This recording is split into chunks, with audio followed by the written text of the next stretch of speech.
Hi, this is Jeffrey Kerr at Kerr Financial Group. Today's Friday, August 30th, 2024, Labor Day weekend, end of the month for August.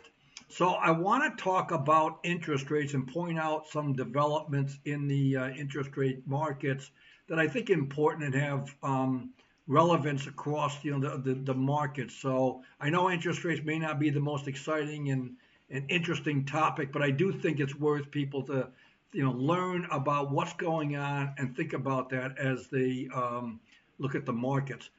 But first, let me just touch upon Nvidia. Nvidia's big news. The earnings were on Wednesday night. Good numbers, growth and all that, but the growth did decelerate, and I think that's one of the things that was a negative on the stock. Also, some guidance on some of the new chips and like that. And I think you need to realize that Nvidia is a very, very expensive stock relative to earnings and sales and various financial metrics. So, at some point, it's just hard to keep up with that type of growth and evaluation.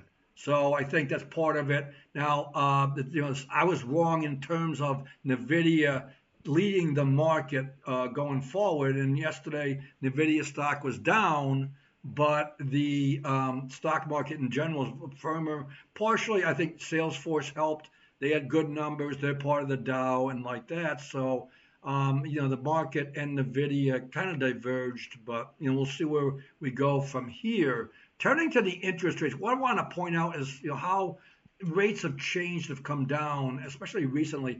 I talked to a lot of people about CDs and like that, and I don't know if everybody realizes how much rates have come down. So I'll put a table on here as well. But let me just talk about the Treasury bill rate, which is kind of similar to a CD rate if you want to think about it that way. 1 year ago, 6 month paper, 5.5%, and now it's below 4.9. That's a big drop for the that 6 month paper.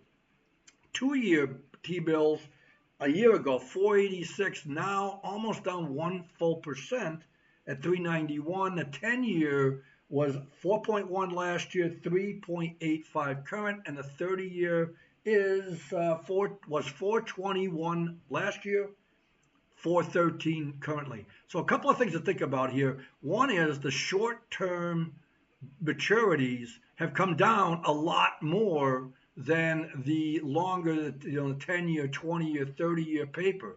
So that is kind of steepening the yield curve, and at some point may get it, upward sloping again. It is upward sloping in certain maturities as you compare them, but again, the change in the short end has been pretty dramatic, and I don't know if everybody's kind of picked up on that. So what's causing it? One is maybe fears of recession and slowing economic growth.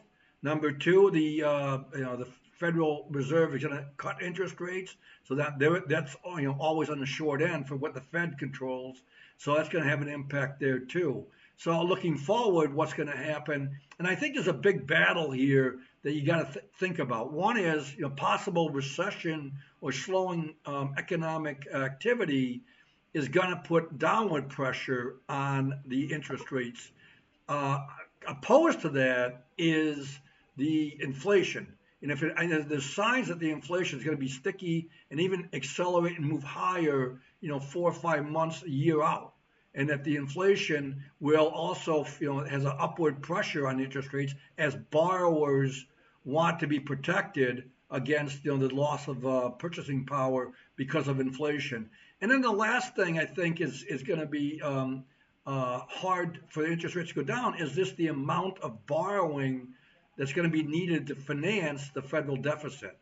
I saw this morning that fiscal year 2024, which is ending in the end of September, $6.8 trillion dollars of spending by the federal government, which is the most since 2021, and it's got to be financed. So there's going to be, again, upward pressure on interest rates from that perspective, too. Kind of a long-winded thing. Hope you stuck with me on that. Have a good weekend. Enjoy the Labor Day weekend, and we'll be back on Tuesday. Thank you again. Goodbye.